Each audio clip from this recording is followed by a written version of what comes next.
Welcome to the Find My Catalyst podcast. Sales is another word for problem solving. We all have problems we're looking to solve, and we know there are solutions out there, but we struggle with this. How do we find the solution? Where does the nudge come from to help us take the next step and start solving tough problems? The intention of this podcast is to help you find your catalyst and take that next step. I'm your host, Jody Mayberry, and I'm here with Mike Simmons, the founder of Catalyst Sale. Hello, Mike. Hello, Jody. Well, how's it going in Arizona, Mike? Things are awesome in Arizona. This is the best time of year to live in Arizona. We're getting to the time of the year in the Pacific Northwest where I wonder if someone can choose where they live, why would they choose here? Yeah, I would imagine, because about this time of year, depending on what time you wake up, it's very dark. Yes. And for many people, you wake up, you drive to work in the dark, and you come home in the dark. And even if you get to go outside for a walk at lunch, it's dark because it's cloudy. But let's talk about something better than Pacific Northwest weather. In November, we talked about the importance of knowing your customer. So now we're going to turn that around. We're going to look inside and talk about knowing your business. So, Mike, mind your own business. Yeah, right. That's a really good way to look at it, too, because it's you go to the Sun Tzu quote, and everybody knows how much I like to butcher quotes, but it's this whole idea of if you know your enemy and you know yourself, you've no reason to fear the outcome of 1,000 battles. If you know not yourself and not your enemy, you're basically leaving things up for chance, and you're going to be in trouble. And if you know one of them and not the other, then it's 50-50. But anyhow, and I'm sure that's exactly how Sun Tzu would have described it back in the day.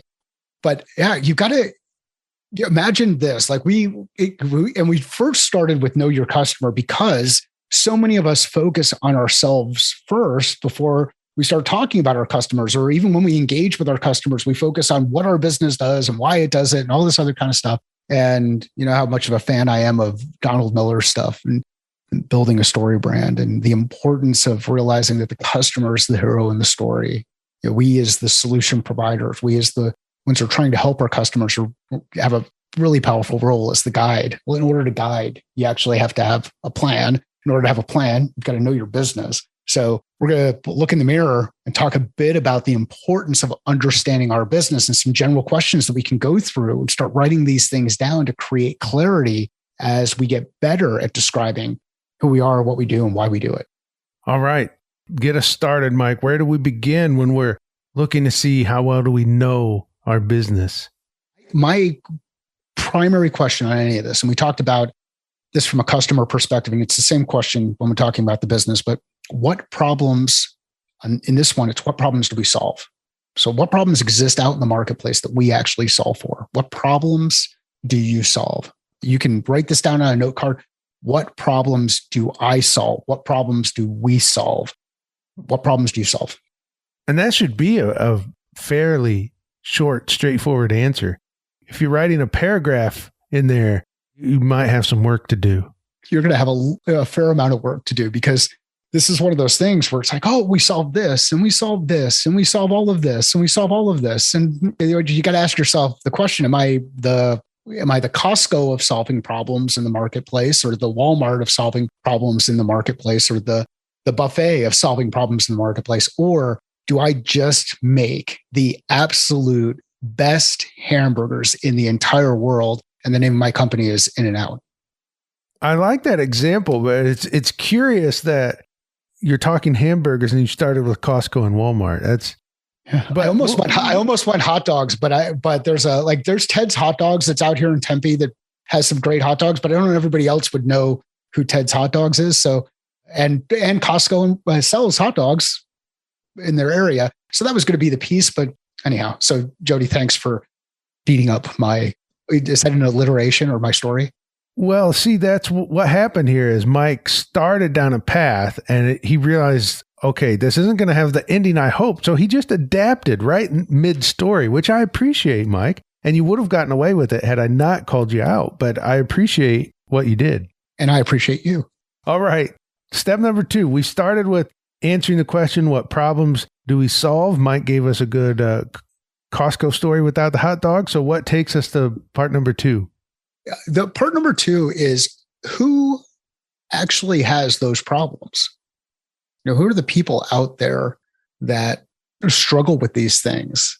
Whether they're people or they're organizations, who are the people that struggle with these things? And, I go back and forth depending on the scenario, depending on the maturity of the business, on whether or not I want to go with who or why first. But in this instance, we're going to go at relative to understanding our business.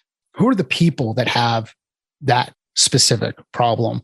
The specific problem of I really need to eat a hamburger, as an example.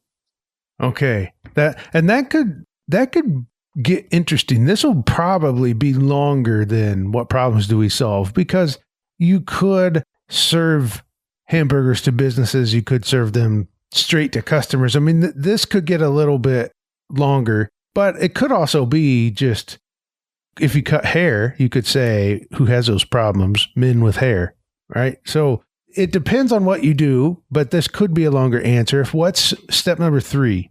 So we get into that why. So in the why, and it's why related to each of the who's.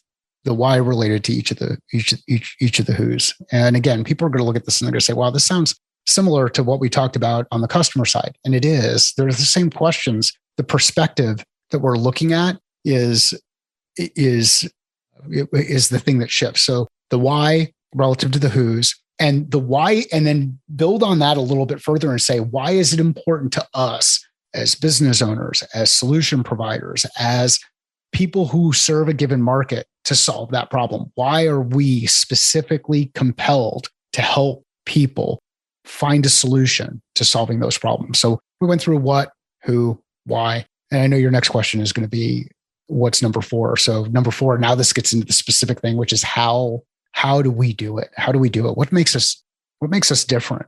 And to Jody's point, if you're writing paragraphs, probably in trouble, because you're starting to get, maybe you're still just kind of fleshing out each of those individual pieces, which is okay. You get the information down and then start to narrow it down to the point where you can start to say, here are the bullet points. Here's the one statement. Here's the couple of words associated with this. So how gets into execution? How is actually how you start delivering things? So from a Catalyst sale perspective, the how is we gather information first. We gather data. That data could come from public or private sources. So it could be interviews that we do with individual people, or it could be information that's available outside in the marketplace. When you're, and we'll get into the in and out thing about how they make hamburgers, but it's this first step for us is gathering information. The next step is assessing that information. So we've got to go through the process of saying, okay, what is it that we're seeing in the data? Not that we expect to see in the data, because our biases might get in the way, but what is it that we're actually seeing in the data? So we gather data, we assess the data, then we start to say, okay, here's some things, given what we want to change. What we want to change, what's our focus? What are we solving for? Are we solving for confidence? Are we solving for comfort? Are we solving for capability? What are some of the things that we want to see change? And the reason why we want to know what we want to see change is then we can start to get into what do we want to test in the market so that we can then start gathering some more data, assessing it. And then if we're okay with just doing a single feedback loop on that, then we implement. If we aren't okay with doing a single loop, we might find that we need to do a double or triple loop or continue to work our way through these hypotheses that we're working on so that we can start to say, is the work actually making impact? But for me, it's those steps. It's gather the data, assess the data, identify some things that we want to test, loop back, gather more data, assess the data. And if we're starting to see some of the changes that we want, then let's start implementing so that we've got that process in place. And as you're going through it, it might be from an in and out perspective. What do? We make sure that we bring together the best ingredients, fresh ingredients that are not frozen, that are delivered daily, so that we know that we're going to have fresh food, fresh hamburgers, fresh double. We also have consistency in the menu. I say we. I feel like I'm part of In-N-Out Burger. We have consistency in the menu so that people know when they go up to order, I'm either ordering a hamburger, I'm ordering a cheeseburger, or that hamburger or cheeseburger is going to have, if I'm ordering a double, it's going to have double meat and double cheese. I can order some of the off menu type stuff, but I don't show all of the off menu stuff because I don't want to confuse people. But inside the network, the people who are passionate fans, they know that they can get other stuff. So this how piece is really important because it represents your identity and it supports the thing that you're trying to do out in the marketplace. And if there's a lot of confusion around how we do the things that we do inside the business, if there's that kind of confusion inside your business, imagine how much confusion there is outside of your business. That's good words right there. If it's even slightly confusing to you, imagine how confusing it's going to be to people outside your business. Mike, you've taken us through 4 steps, 4 questions we need to answer to gauge how well we know our business. What problems do we solve? Who has these problems? Why do they have those problems? And how do we do what we do? Is there anything else to add to that list? I think that's enough for this one. I mean, if you get into some of the work that we've done before around account planning, people know that there's the when question and then 30, 60, 90. So some of the project management components. But for the purpose of this discussion, the understanding our business, if you can answer what, who, why, and how relative to your own business and have that be consistent across the business, you're going to be much further ahead than a lot of other organizations out there. And you're actually going to be much further ahead in your own individual business as a solopreneur or a freelancer in the work that you're doing. And this applies, the kind of trick here, this applies to you as an individual when you're out there looking for a job. Like this is your business is you. So I'd leave it at those questions for right now.